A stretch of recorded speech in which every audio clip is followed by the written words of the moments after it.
Students, now next topic is trigonometric identities. Exercise 8.4 is based upon this topic. We are going to study three identities in this, and the first one is sin square theta plus cos square theta is equal to 1. This is the first identity. Consider a right triangle ABC और इसमें आप C को या A को किसी को angle theta consider कर लो. For example, let us consider angle C as angle theta. Theta just a name we use in trigonometric identities.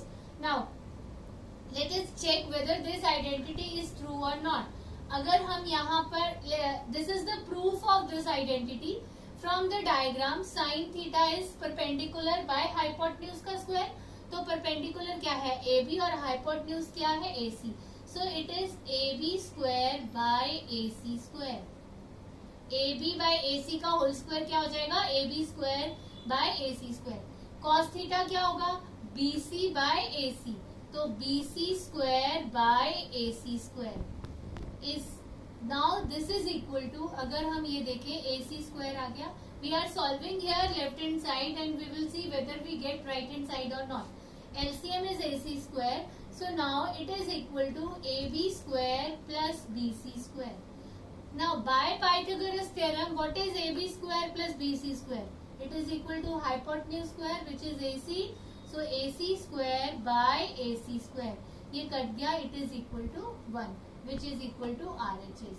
So this is the first identity which you are going to learn.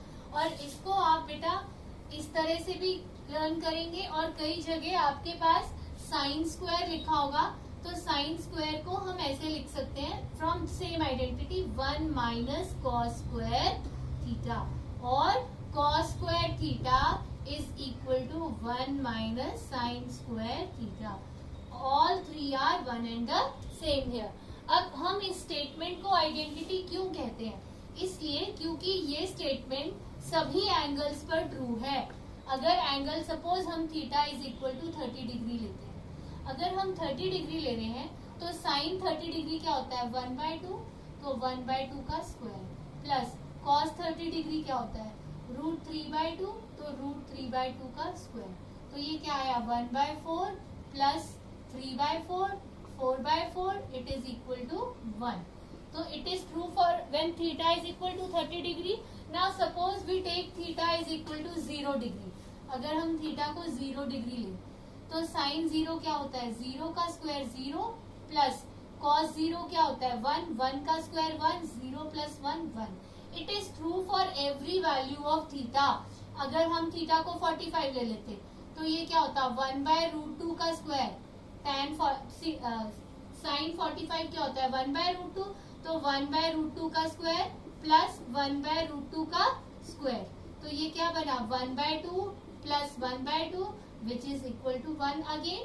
तो it is true for every value of theta. अगर theta 20 degree है 60 degree है ये angle same होना चाहिए. तो sine square theta plus cos square theta is equal to 1 is the first identity.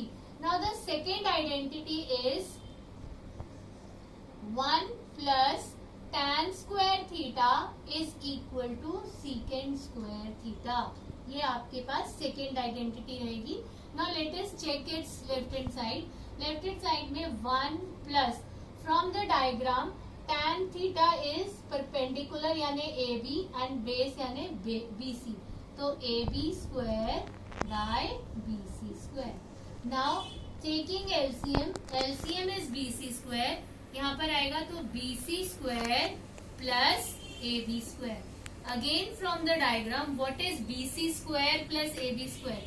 AC square. Now this is equal to AC square by BC square. अब अगर हम इसके RHS पर जाएं secant square theta. Now from the diagram what is secant? secant होता है hypotenuse by base. तो hypotenuse क्या है? AC और बेस क्या है? BC. So AC square by BC square. So left hand side and right hand side are same. So this is the second identity. इसको भी आपने कैसे यूज करना है? या तो इस तरह से कहीं 1 प्लस tan स्क्वायर थीटा लिखा है तो हम उसे secant स्क्वायर थीटा लिख सकते हैं. कहीं पर secant square theta minus tan square theta लिखा है तो हम उसे क्या लिख सकते हैं, 1 लिख सकते हैं। ये यहाँ आ जाएगा तो माइनस हो जाएगा। कहीं पर सेकेंड स्क्वायर -1 लिखा है अगर, तो हम उसको क्या लिख सकते हैं, tan स्क्वायर थीटा, बिकॉज 1 यहाँ पर आएगा तो माइनस हो जाएगा। So both are one and the same thing. Now the third identity is 1 plus cot square theta is equal to cosecant square theta.